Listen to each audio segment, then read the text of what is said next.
Assalamualaikum warahmatullahi wabarakatuh.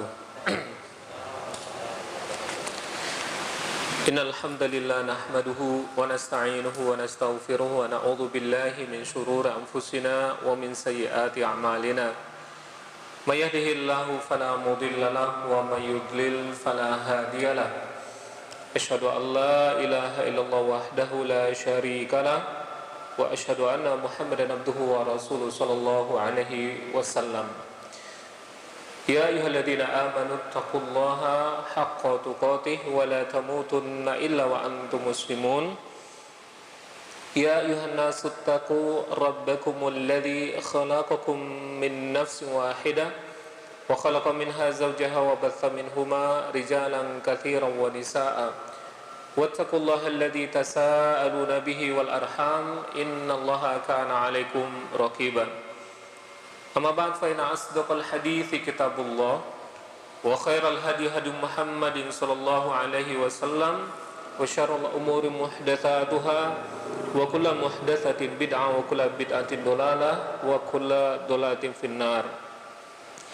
Kembali kita memanjatkan puji dan syukur kepada Allah Subhanahu wa taala. Alhamdulillah, berkalimpahan rahmat dan nikmatnya kita masih diberikan kesempatan berkumpul bersama dalam rangka berubudiyah kepada Allah Subhanahu wa ta'ala. Semoga Allah ta'ala senantiasa menimpakan taufik dan hidayahnya kepada kita semuanya, amin ya rabbal alamin. Selanjutnya selawat beriring salam marilah kita ucapkan kepada Nabi besar Muhammad sallallahu alaihi wasallam.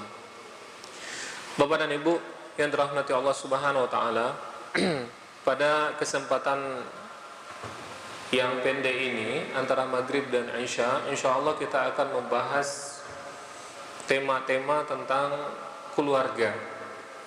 Dan ini adalah bagian pendahuluan. Kita memberikan judul pendahuluan ini, pentingnya memenuhi kewajiban dan hak-hak suami dan istri. Rasulullah SAW mengatakan, An Abi Hurairah radhiyallahu anhu qala qala Rasulullah sallallahu alaihi wasallam la tu'adduna al-huquqa ila ahliha yaumal qiyamah hatta yuqada lisyatil jalha'i min asyatil qarna'i. Dalam hadis yang mulia ini Rasul mengatakan la tu'addunal huquqa, sungguh kata Nabi SAW, kamu akan mengembalikan hak-hak kepada pemilik hak pada hari kiamat, hatta sampai kambing yang tidak bertanduk mengambil haknya dari kambing yang menanduknya di dunia. Pada pangkal hadis Rasulullah SAW memulai perkataan yang mulia ini dengan kata takkid, Pak, dengan penguatan. Maka di sini dimulai dengan kata penguatan, yaitu sungguh. Dan kata penguatan itu ada dua dalam satu kata ini. La tu'addunal huquqa. La, kemudian nun yang bertasydid. Jadi sungguh kata Nabi SAW. Kalau bagi Nabi tidak ada dusta, karena lisan yang mulia itu adalah lisan Nabi SAW. Di sini Nabi memulai dengan kata sungguh, penekanan. Maksudnya bagaimana? Semestinya kita camkan nih apa yang dipesankan oleh Rasulullah SAW. Apa kata Rasulullah? Maka hendaknya kita fahami dan betul kita nanti akan amalkan. Apa kata Rasulullah? Sungguh kamu akan mengembalikan hak kepada pemiliknya pada hari kiamat. Jadi seluruh hak yang tidak diberikan di dunia ini, Pak, akan Allah tuntut nanti. Sampai-sampai tamthil yang diberikan, percontohan yang diberikan oleh Rasulullah SAW di sini adalah binatang. Hatta yuqada lisyatil jalha'i, sampai binatang yang patah tanduk, atau yang tidak bertanduk meminta haknya kembali dari kambing yang menanduknya di dunia. Jadi binatang saja akan dituntut nanti haknya.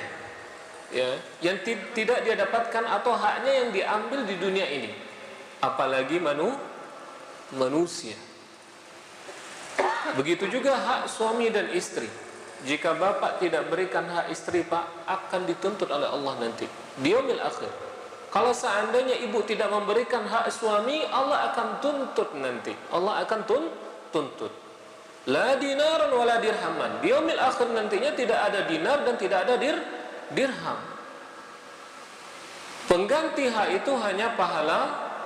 Kalau habis pahala kita, pak, dosa yang orang yang kita zalimi akan kita tanggung. Maka tolong kita berhati-hati dalam masalah hak ini, karena binatang saja sudah dituntut haknya nanti. Dan juga dalam surat Al-Mutaffifin ayat 1-4 Allah memberikan gambaran bagi orang yang curang, dan termasuk di sini suami dan istri. Di sini diberikan sebuah deskripsi atau gambaran, ada orang yang ketika mengambil haknya ini minta dibanyakkan. Tapi kalau hak orang lain nyo agia ndak sempurna nyagih dok. Tiba de inyo harus dipanuan, tiba de orang lain nyo kurangan. Pengurangannya bukan dengan pengurangan sedikit. Bukan pengurangan banyak, tapi saketeknya. Sikap seperti ini Allah mengancam. A'udzu billahi minasyaitonir rajim. Bismillahirrahmanirrahim. Apa kata Allah? Wailul lil mutaffifin. Kecelakaan besarlah bagi orang-orang yang curang. Al-mutaffifin adalah orang yang curang. Kecelakaan yang besar. Dalam tafsir, wail adalah salah satu lembah di neraka jahanam. Ya, dalam sebuah hadis yang neraka jahanam sendiri itu memohon perlindungan kepada Allah dari lembah ini sebanyak, kalau tidak salah, 400 kali sehari. Itu neraka jahanam, Pak. Jadi ada lembah yang paling pedih itu yang betul-betul ditakuti di neraka jahanam, yaitu wail. Wailul lil mutaffifin. Kecelakaan besarlah bagi orang-orang yang curang. Tatfif yang dimaksudkan di sini, yang curang yang dimaksudkan di sini adalah mengurangi dengan timbangan yang sedikit, tidak banyak ada.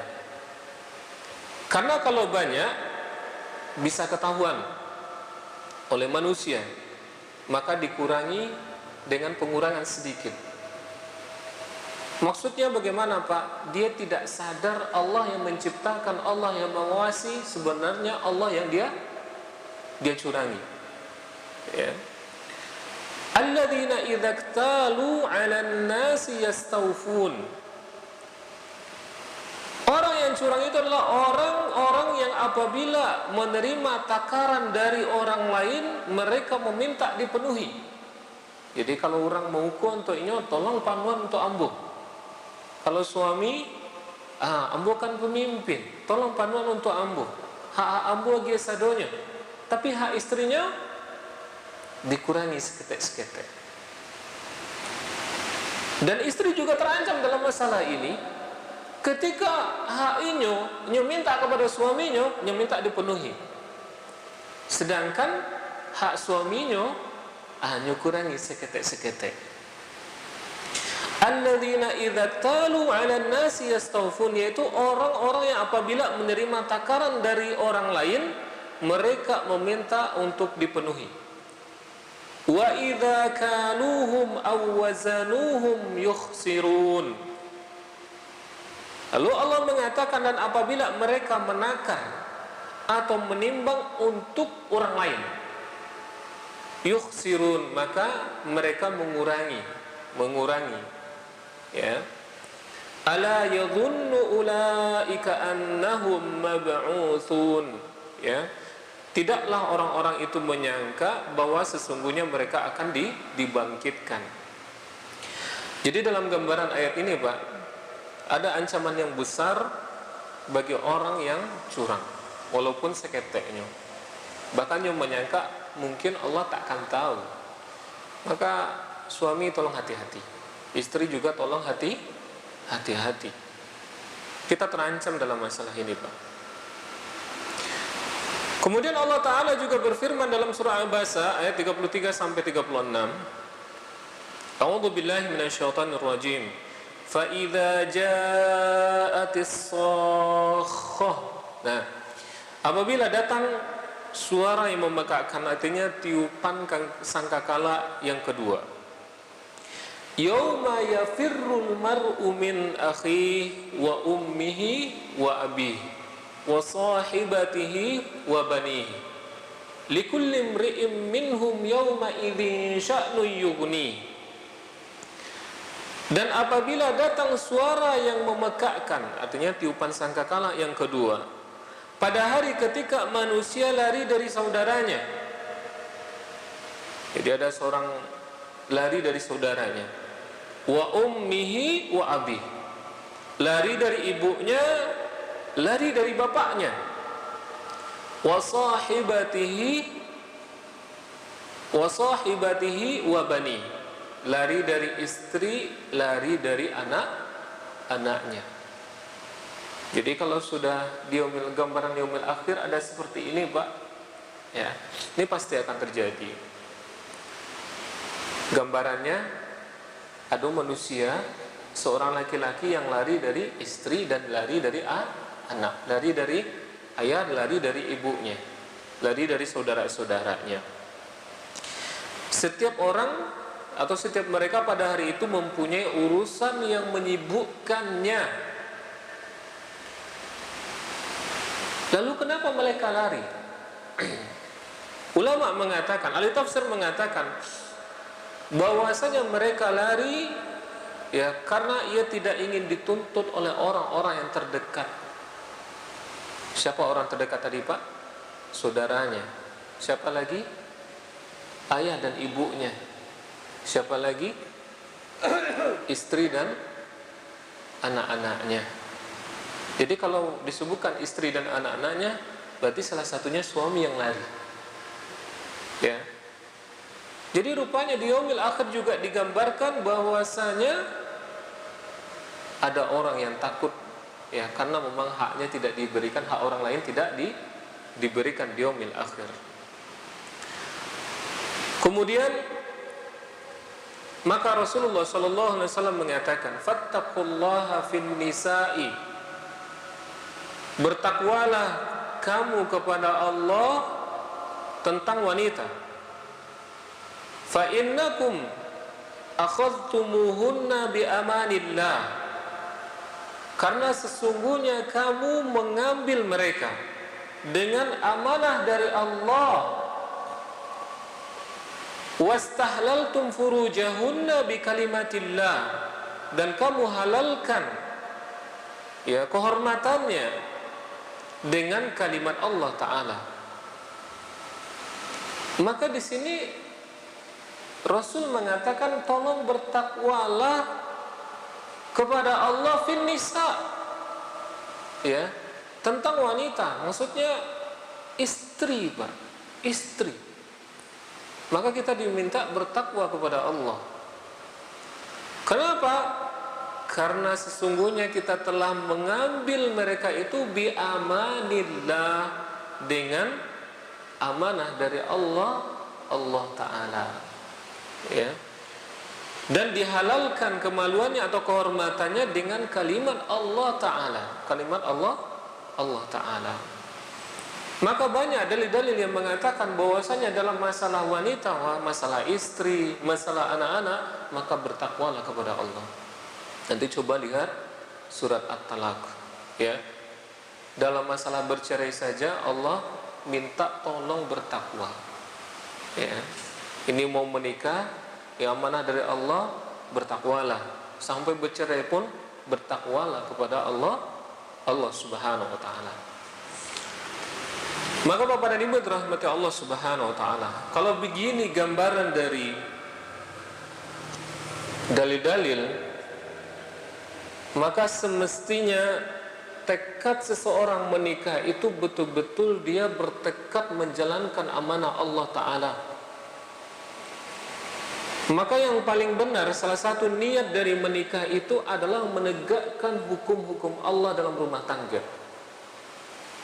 Jadi ketika proses ijab kabul selesai, aku terima menikahi anak kandung bapak misalnya, ya, disebutkan nama istrinya, dengan maharnya disebutkan mungkin emas 5 gram tunai.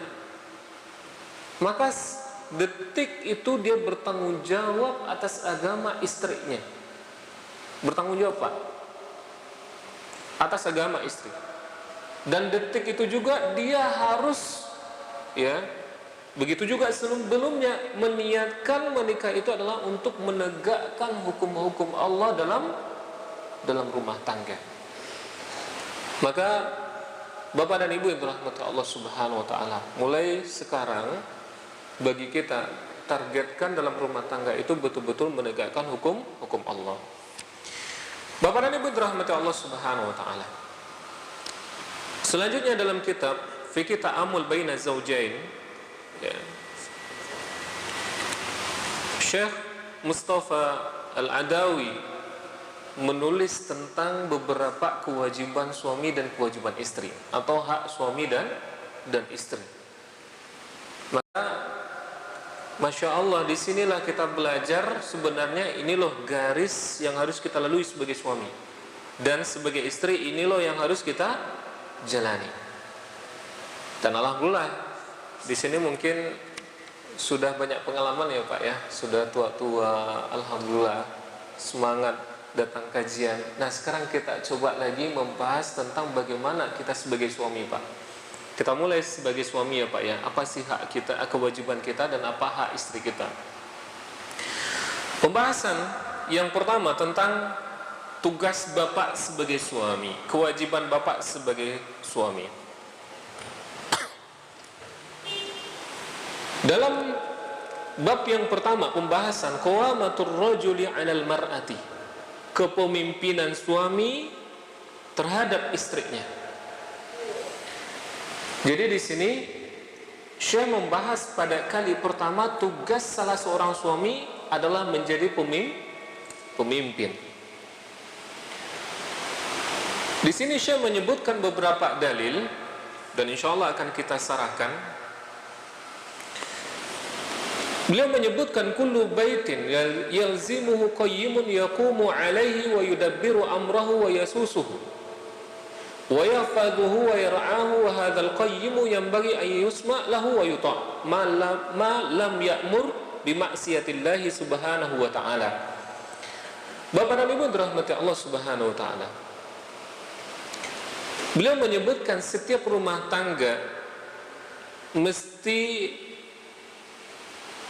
ada salah seorang pemimpin yang memimpin, kemudian mengatur urusan-urusan rumah tangga, kemudian menjaga rumah tangganya. Dan kepemimpinan ini mesti wajib untuk ditaati dan wajib didengar dan ditaati selama tidak mengajak atau memerintahkan kepada maksiat kepada Allah Subhanahu wa taala.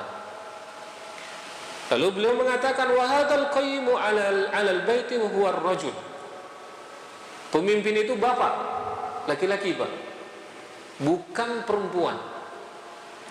Wa tansibuhu qayyiman 'alal baiti innama huwa minallahi subhanahu wa ta'ala.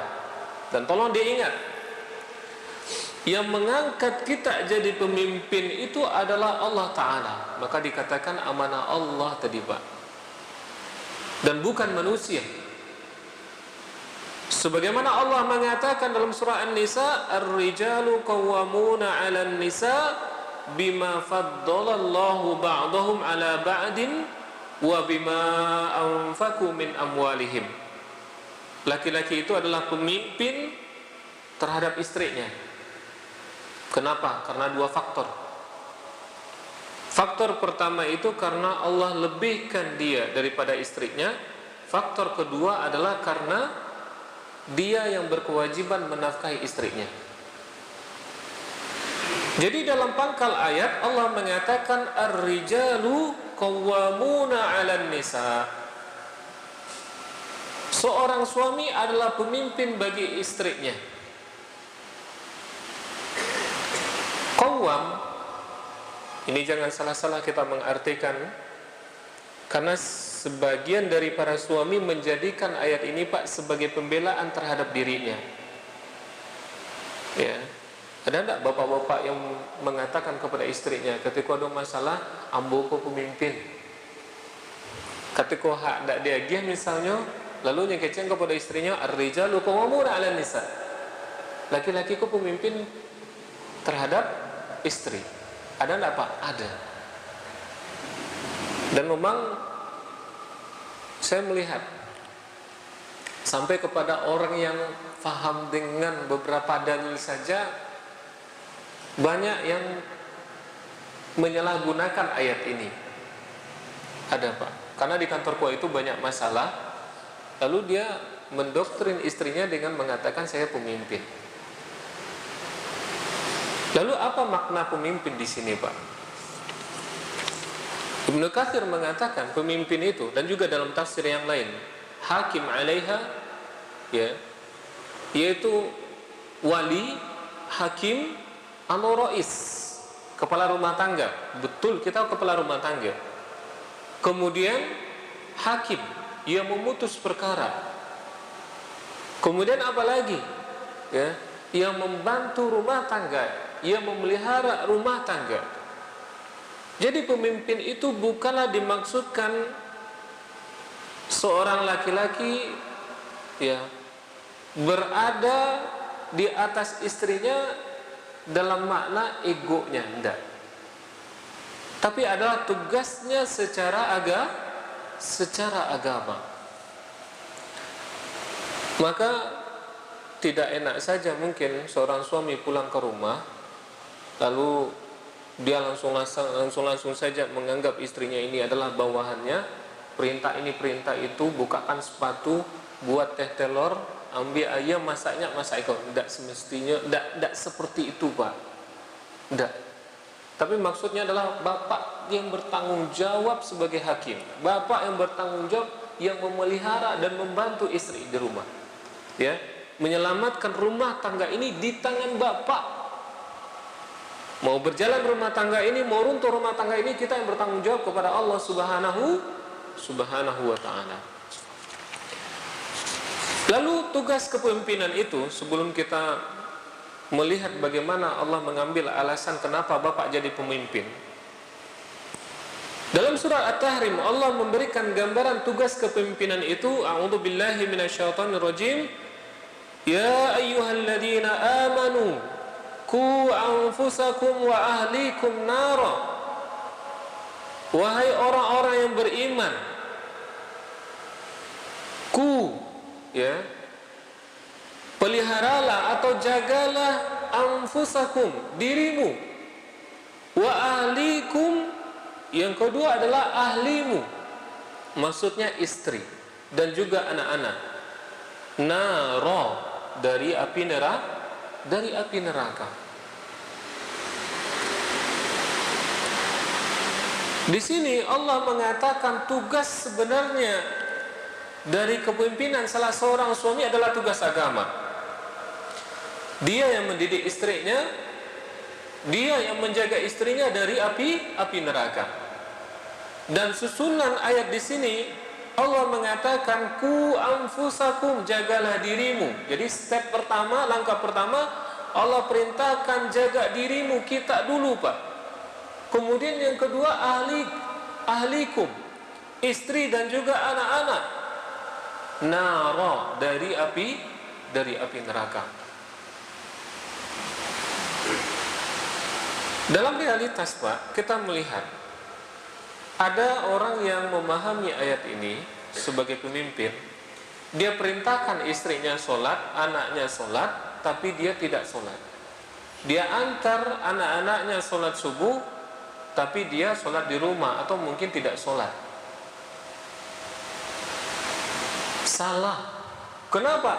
Perintah Allah Ta'ala yang harus dijaga dulu dari api neraka adalah diri kita selaku suami dulu.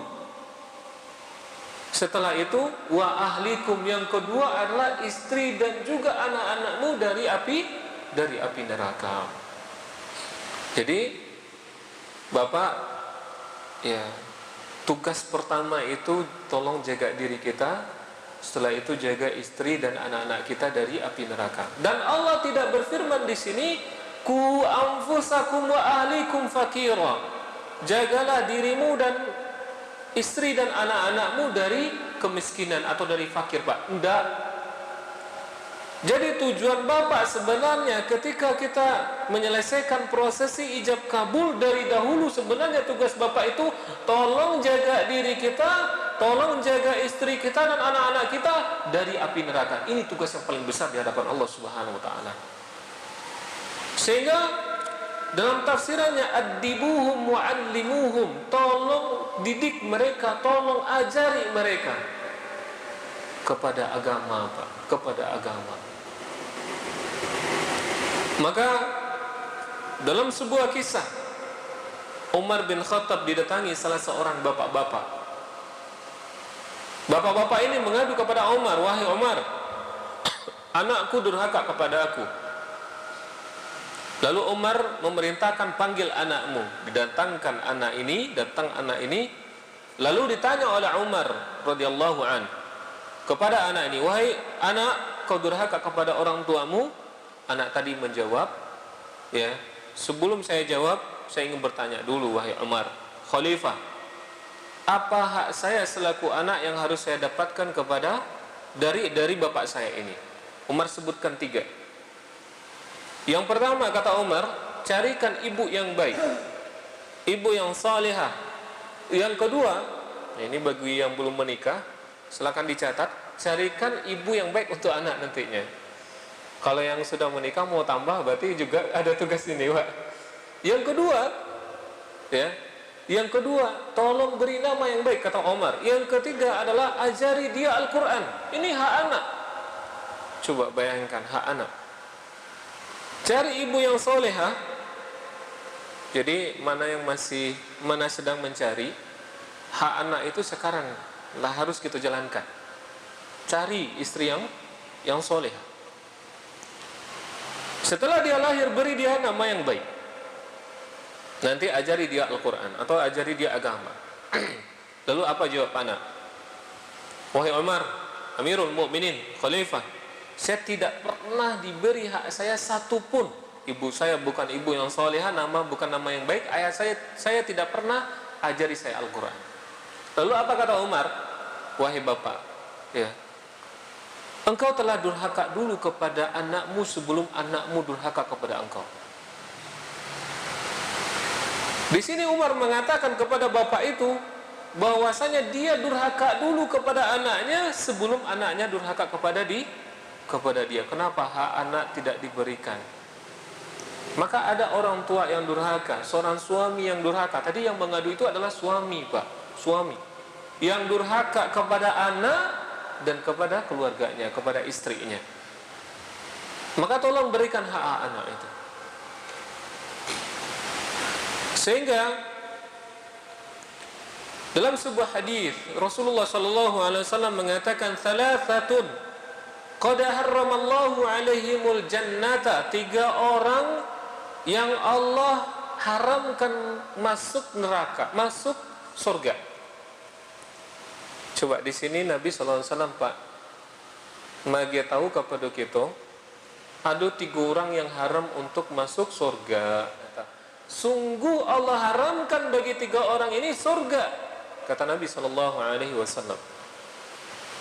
Ini dengan kata sungguh kan, kata takkid lagi, penguatan lagi. Siapa itu? Yang pertama adalah mudminul khamri, yaitu orang yang durhaka kepada orang, ya, yaitu orang yang candu minuman keras. Jadi kalau ada yang candu minuman keras, Pak, ini pecandu ya, bukan sekali minum saja, enggak, tapi candu minuman keras. Bahasanya khomar di sini, Pak. Ya. Anggaplah sekarang ini bir atau selevel dengan itu, candu dia. Haram. Allah haramkan masuk surga. Jadi tolong katakan pada orang yang candu minuman keras, Pak, sampaikan hadis ini. Kasihan kita. Sampaikan kepada mereka hadis ini. Yang lebih parahnya apa itu, Pak? Narkoba. Ya, narkoba. Sehingga dalam dalil-dalil yang lain, minuman keras khamar ini adalah ummul khaba'ith.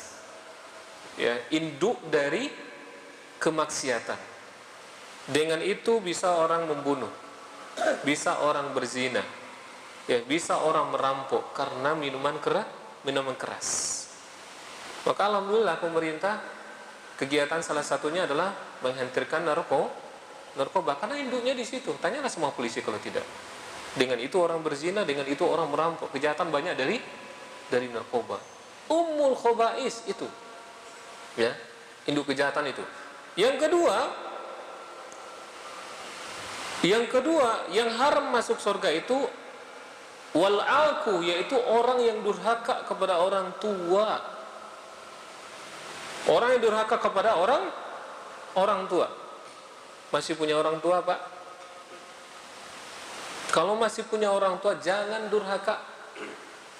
Dalam Adabul Mufrad, Imam Bukhari menyebutkan sebuah hadis di mana Rasulullah SAW mengatakan, bukaul ummah al-uquq, tetesan air mata ibu adalah kedurhakaan.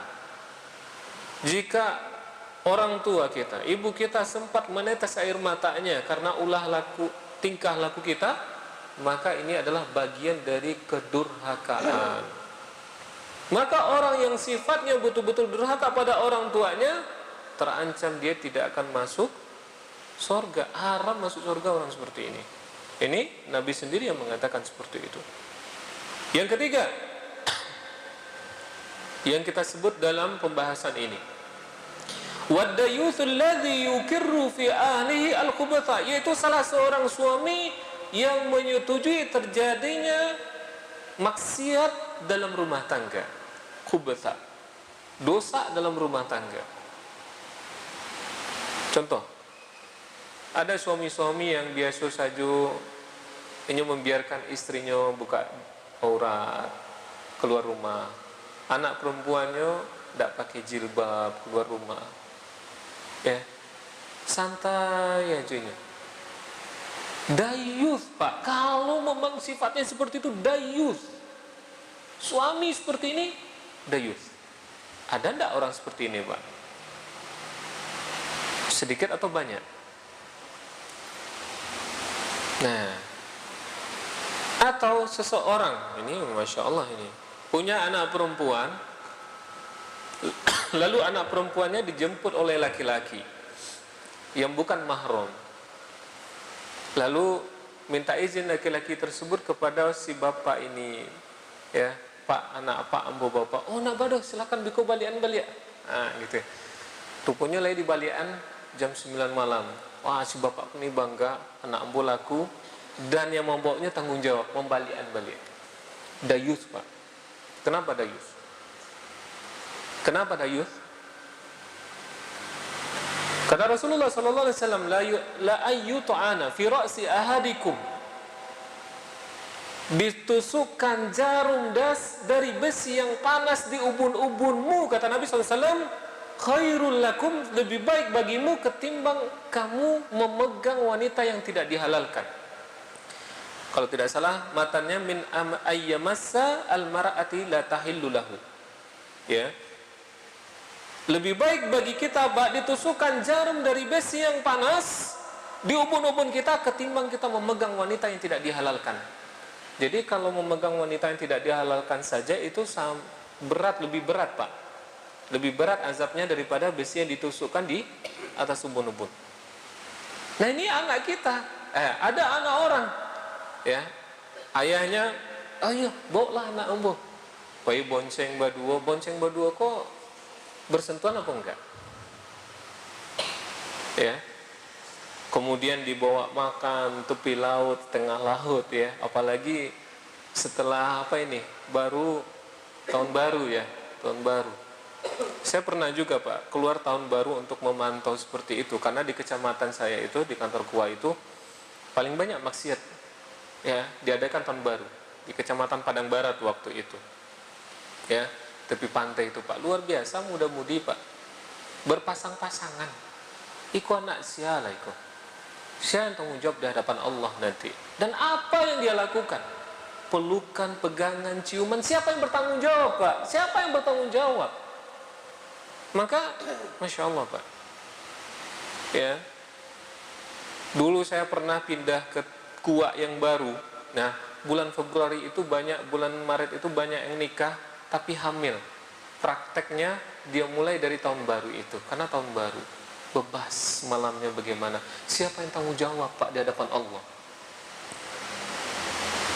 Maka jangan biarkan anak-anak kita yang perempuan dibawa oleh laki-laki. Tolong tanya, karena Allah akan tanya nanti kepada kita Pak. Maka Allah mengatakan, ku anfusakum wa ahlikum naro, tolong jaga dirimu dan ahli kamu, istri dan anak-anakmu dari api neraka. Ini tugas pertama kita dalam menikah. Ya. Maka dalam hadis tadi, ya, bagi orang yang meninggalkan kewajiban yang besar ini di hadapan Allah Subhanahu wa taala, maka terancam Allah haramkan surga untuk dia. Wadayuth alladhi yukirru fi ahlihi al-qubta, yaitu suami yang dayuth, terancam dia haram surga kepadanya, yang membiarkan, ya, dalam rumah tangganya terjadi kemaksiatan. Maka Bapak dan Ibu yang dirahmati Allah Subhanahu wa taala, kita berharap ini, tolong perbaiki rumah tangga kita kalau seandainya ada kemaksiatan. Karena tugas kepemimpinan itu Pak, ya, adalah menjaga, ya, atau menciptakan surga dalam rumah tangga. Ini ada donatur untuk gitu. Pertanyaan. Kita yang bertanya berarti, atau yang Anak yang kasih pertanyaan berarti ya Pak. Okay. Baik Bapak dan Ibu dirahmati Allah, ini Isya jam berapa ini? 45. 10 menit lagi ya. Kita, baik Bapak dan Ibu, kita cukupkan kajian sampai di sini ya. Sebelumnya ini ada oleh-oleh bagi yang bertanya atau anak yang tanya? Nah, kita yang kasih pertanyaan. Baik ya. Bukan jemaah yang bertanya ya. Jemaah yang bertanya. Baik Bapak dan Ibu dirahmati Allah Subhanahu wa taala. Sebelum kita masuk pada sesi pertanyaan atau tanya jawab, maka kita meminta ini Pak. Ya. Karena besarnya tanggung jawab kita selaku suami di hadapan Allah, maka tolong tugas ini kita betul-betul emban. Karena ini adalah amanah dari Allah Subhanahu wa taala. Bagi yang mau menikah, tolong cari istri yang solehah, ya. Kemudian bagi yang sudah menikah, bapak tolong jadi orang yang soleh. Jadikan istri juga orang yang solehah, dan anak-anak juga menjadi anak yang soleh dan solehah. Bapak dan Ibu yang dirahmati Allah Subhanahu wa taala. Baik, untuk pertemuan sekarang kita cukupkan dahulu, dan ini amanah ini dari Muhsinin ya. Ada hadiah. Ini 4 ini atau 2? 2 ya, berarti dapat satu-satu. Nah, ada 2, berarti kita yang melemparkan pertanyaan ya. Anak yang melemparkan pertanyaan ya. Baik Bapak dan Ibu, siapa yang dapat jawabannya, insya Allah akan kita beri hadiah. Pertanyaan pertama, ya.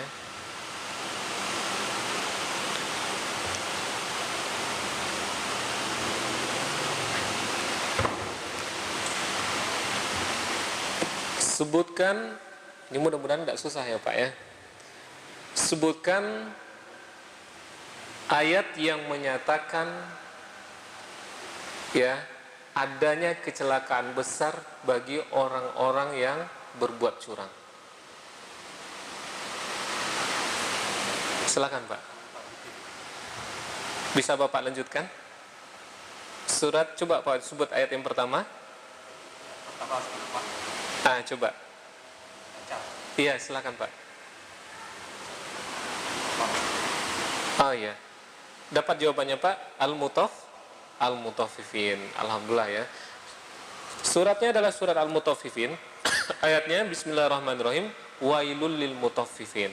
Kecelakaan besarlah bagi orang-orang yang curang, mengurangi timbangan dengan sedikit. Baik. Jazakallah khair Pak. Selamat Pak, dapat hadiah. Ini juga imunitas Pak. Masya Allah. Jazakallah. Baik. Kayaknya ibu-ibu ada jatah juga ini.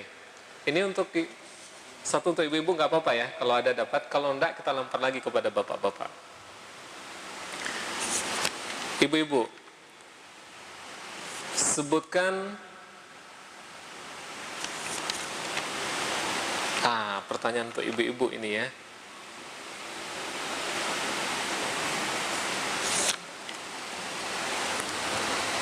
Ayat yang menyatakan laki-laki adalah pemimpin bagi wanita.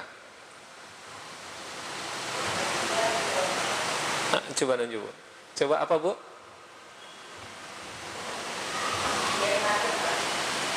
Iya.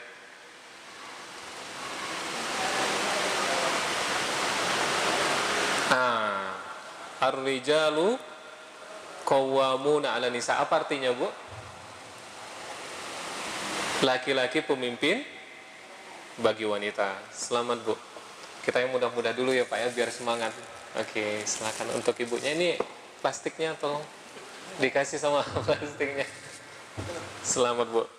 Baik, demikian saja kita tutup. Subhanakallahumma wa bihamdika asyhadu an la ilaha illa anta astaghfiruka wa atubu ilaika. Wassalamualaikum warahmatullahi wabarakatuh.